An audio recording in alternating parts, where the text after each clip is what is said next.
President Trump and the White House just issued a major warning for the United States that we are going to see more attacks and more violence in these U.S. cities, and he has just designated another group as a, quote, terror group. This just happened today. We are also seeing Trump threatening to arrest governors and mayors, and there's also more confirmation and talks that the administration is about to invoke the, quote, Insurrection Act. So let's dive into all the details here. You guys can see this was Trump earlier today during a roundtable. He was giving the speech. We're going to listen to that. Also, Trump is saying that the Chicago mayor should be in jail for failing to protect ICE officers, and Governor Pritzker also. That's what he said on Truth Social. And this is a major escalation, right? And it's kind of concerning that these mayors and governors are blocking aid. So they're blocking National Guard aid, and they also blocked aid for these ICE officers when they were under attack a few days ago and ambushed by armed people in their cars. The police chief, or one of the top police commanders that were on staff in Chicago, told officers to stand down and to not help them. Okay, so something's going on. Somebody needs to be held accountable for this. And Trump is now saying that they might look into this. Maybe the DOJ is looking into this now. Who knows? But Governor Pritzker's also responded to this. We will get to that in just a second. And you can see here it says Trump administration officials seriously discussing invoking the Insurrection Act, sources say. All right, so things are really moving quickly right now. And this is all happening, by the way, during a government shutdown. And I think it honestly might be intentional because Trump has more leverage during these shutdowns. He has a lot more control over economic things and funding. So, and ICE is funded, DHS is funded from this previous bill, this BBB, the big beautiful bill Trump loves to call it, that passed earlier this year. All right, so let's listen to this warning though Trump just gave. He's warning that attacks are coming and they're escalating inside the United States. Let's listen to this really quick. It should be clear to all Americans that we have a very serious left-wing terror threat in our country. Radicals associated with the domestic terror group Antifa that you've heard a lot about lately, and I've heard a lot about them for 10 years. And other far-left extremists have been carrying out a campaign of violence against ICE agents and other officials charged with enforcing federal law. In Chicago, anarchists have surveilled at least 4 local ICE facilities and posted diagrams of the buildings online, meaning nothing but bad, accompanied by photos of specific ICE agents that they're targeting, one in particular who's a top person and a great patriot. In July, approximately a dozen Antifa-aligned militants stormed the ICE facility in Texas and then lured officers out of the building before firing dozens of rounds at police. They were crazy, frankly, shooting one Texas officer in the neck.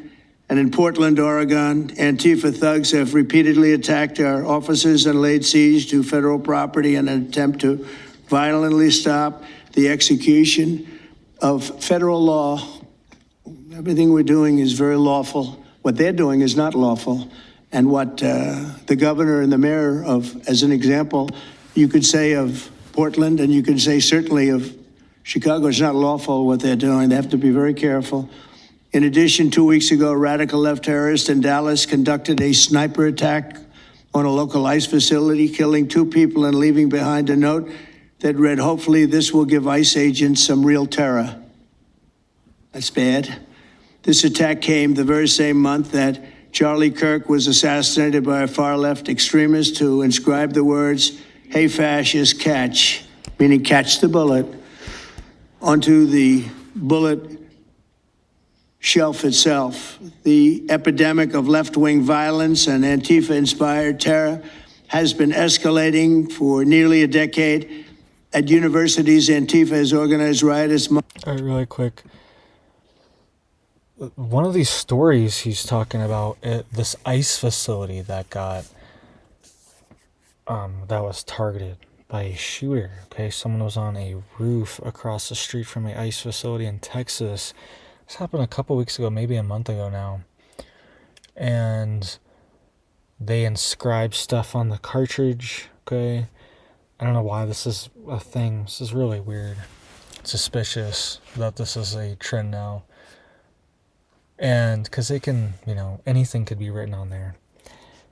But this person was trying to target ICE agents, and they accidentally hit two of the ICE detainees. I think it was two. And they died. Okay, so it's crazy. Like all these stories, I totally forgot about that one. It was really just swept under the rug. And then the sniper from across the building just off themselves too. It's like, what is going on? What's going on in our country? There's just absolutely just insane things being unleashed, and people are just losing their mind right now. All right, so just really keep your head on a swivel, keep situational awareness, stay prepared, stay ready. Let's listen to more of what Trump has to say. It's important, and then we'll talk more about it. Mobs to attack campus speakers. I see it all the time, and these are agitators, anarchists, and they're paid. And you'll find that out. You'll be finding it out very soon. You should see what we have on these people. These are bad people. These are people that want to destroy our country. We're not going to let it happen. They've used armed gangs to assault local police in cities nationwide, and they've attacked journalists reporting on their crimes. So the journalists that report on their crimes, don't worry, you're very safe. I hope that's not going to turn you around, but they have been very threatening to people, but we're going to be very threatening to them, far more threatening to them than they ever were with us, and that includes the people that fund them. Probably some of the people I know, some of the people I dine with, but if they do, they're in deep trouble. So we're going to be looking very strongly at the people that are funding these operations. When you see the signs, and they're all made out of a beautiful paper, beautiful, nice, stiff, very expensive paper, with beautiful wood handles, all the same color. They come from very expensive printing machines. These are not people that write out their signs in a basement that believe in something. These are paid anarchists. At least 3 of these courageous journalists have personally been victims of Antifa attacks. Andy Ngo has been repeatedly beaten by Antifa thugs for his work in Andy is a very serious person, too, I have to tell you. I've been watching him for a long time. Is Andy here? That's what I thought. Hello, Andy. I thought that was you. You're looking better than you do out on those streets, huh? You look much better. It's nice to have you. You feel a little safer here, I think, maybe. Well, not that safe, because you have them. You have to worry about that. But thank you very much. Andy Ngo has been repeatedly beaten by Antifa, and including one assault that left him with a brain hemorrhage. Only days ago, Nick Sortor was assaulted in Portland by a flag-burning mob, and we've made it 1-year penalty for inciting riots. We took the freedom of speech away because that's been through the courts, and the court said you have freedom of speech. But what has happened is when they burn a flag, it agitates and irritates crowds. I've never seen anything like it on both sides, and you end up with riots. So we're going on that basis. We're looking at it not from the freedom of speech, which I always felt strongly about, but never passed the courts. This is what they do, is they incite. When you burn an American flag, you incite tremendous violence. We have many examples of it, many examples of it, and it's actually down on tape, and you see things happen that just don't happen unless it's the flag that's burning. Very recently, Katie Davis Court was hit in the face with a flagpole in Portland by an Antifa radical, leaving her with a very blackened eye. So, Katie, thank you very much. And I'd like to also say that I watched Nick. Where's Nick? Is Nick here? Nick? Hi, Nick. That was a rough time you went through. It's a really bad black eye. I've never even heard of that story. And This woman has a black eye from these. That's why it's like, if you're, unless you're a journalist or you're trying to really document this, or, you want to protest yourself, I would recommend to stay away from these places. They're dangerous, violent. Even a lady is getting hit in the face and getting a bad black eye. And these riots, it's anarchy, it's chaos. And the local PD, a lot of them in these certain areas are even just like protecting the rioters and letting them do whatever they want. And if anyone responds, then they get in trouble, right? That's what happened to Nick Sorter. And that's why Trump wants to clean these places up. And it's just true, okay? The big point is here, we should be able to go to Chicago. Chicago shouldn't be this meme where it's like, oh, it's Chirac, all right? Careful there, don't get robbed, don't get mugged. Hopefully you make it out alive. Getting dinner in Chicago tonight, like going to town. That's insane. It shouldn't be like that. It shouldn't be this meme where it's like this murder capital, okay? It should be a nice, safe city with tons of jobs, industry, good economy. And that's what it could be, right? It's very close to that, but it's the leadership there is intentionally sabotaging any type of progress or gains that they can make. And everyone knows it there. And these leaders have super low approval ratings, and somehow they keep like sneaking in and sneaking by and getting in and reelected, all right? And most of the locals, even if they are Democrats, they don't approve of these leaders like Pritzker and the Chicago mayor. They don't like what's going on, right? And they want some type of change to happen. Let's listen more of this. Under the last administration, the Department of Justice targeted faithful Catholics, Christians, and patriotic parents as domestic extremists. They said, oh, they're extreme because they believe in God. They're extreme because they go to a Catholic church, or evangelicals, where everybody was under the gun. Unless you were a really bad, sick person, then they left you alone. Under the Trump administration, we're going after Antifa criminals, and all who fund and support their campaigns are in serious trouble. And we have a lot of records already, a lot of surprises, a lot of bad surprises. It's people that you would never think. I want to thank Attorney General Pam Bondi, who, by the way, yesterday was incredible in Congress. It was That's true. That's something that, it's hard to be outraged when we saw what happened the past 4 years, all right? They were going after American citizens. They were going after moms at PTA meetings that were not agreeing with certain agendas that were being pushed on their kids in school. They were going after pastors and preachers and churches and all these different things with the federal government. Okay, so it's kind of hard to have, be sympathetic to like all the outrage we're seeing when these resources are mostly going after, 99% of them are going after known criminals and people that have broken the law and have removal orders and have arrest warrants, things like that, from a judge. Okay, they're not just like grabbing random people. They are arresting people that have arrest warrants and have removal orders to get out of the country. So they're doing their job.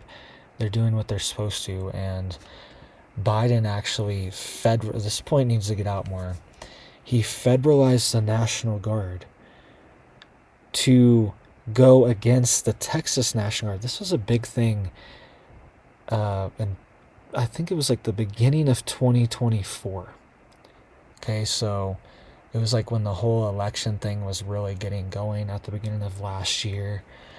And there was this big battle between the Texas governor and the Biden administration because they federalized the National Guard and sent them down to the border to remove the barriers that the Texas National Guard had set up and established to prevent people from entering into Texas and entering into places like Eagle Pass, Texas, which is just a small little border town that was being completely overwhelmed with thousands of people per day just showing up and hanging out on the streets and draining what little resources they had and overwhelming their social services. They were trying to stop people from going there, and the Biden administration sent federalized National Guard in to go tear down these barriers and tear down the cantina wire that the Texas National Guard put up. Okay, so it's kind of hard to feel bad. It's like I get the argument of we don't want just troops on the streets everywhere. Okay, but things have just been allowed to get so bad the past 4 years, and these governors and mayors are just like refusing to cooperate. If they were just cooperating with ICE and DHS and things like this, then they would have never even talked of sending the National Guard. Now there's talks of the Insurrection Act. Okay, they're seriously considering it. This is a new article from today. Okay, Trump mentioned the Insurrection Act 2 days ago, and now there's more confirmation that administration officials are discussing it behind the scenes. All right, and they're trying to figure out exactly how they can invoke it and implement it, and exactly how successful they would be. I think they're trying to get the assets set up behind the scenes because they know that there's going to be legal challenges potentially.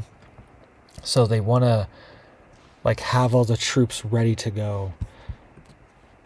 And then right when it's invoked, they can just start loading up troops and send them into cities and send them into places where they want to.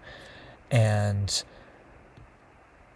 there won't be any time really for any type of injunction or order from a judge to block any type of action. Okay, so I think they're getting the logistics set up behind the scenes, and they're talking about it like it's potentially going to happen, especially now with Trump even threatening these governors. Okay, this is getting serious with arrest.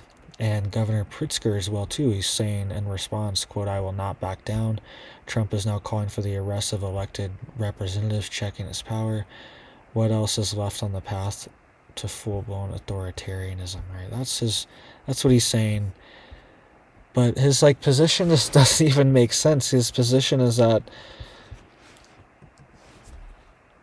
we should just keep allowing things to go how they're going. Everything's fine, and there's no need to even change anything in places like Chicago or LA or Portland or Denver or New York City. He's just saying there's no reason to even do anything. All right, it's fine, it's dandy, citizens are happy, nobody cares that there's I believe the FBI director warned that just today too, or maybe it was last night, that he believes there's close to 100,000 gang members inside of Chicago. 100,000. I don't even know how that's possible. I think it equates to around 5% of the population or something along those lines. 100,000 people, potential gang members. It's probably most likely gang affiliated and hanging out with gang members and committing crimes, things like that with them.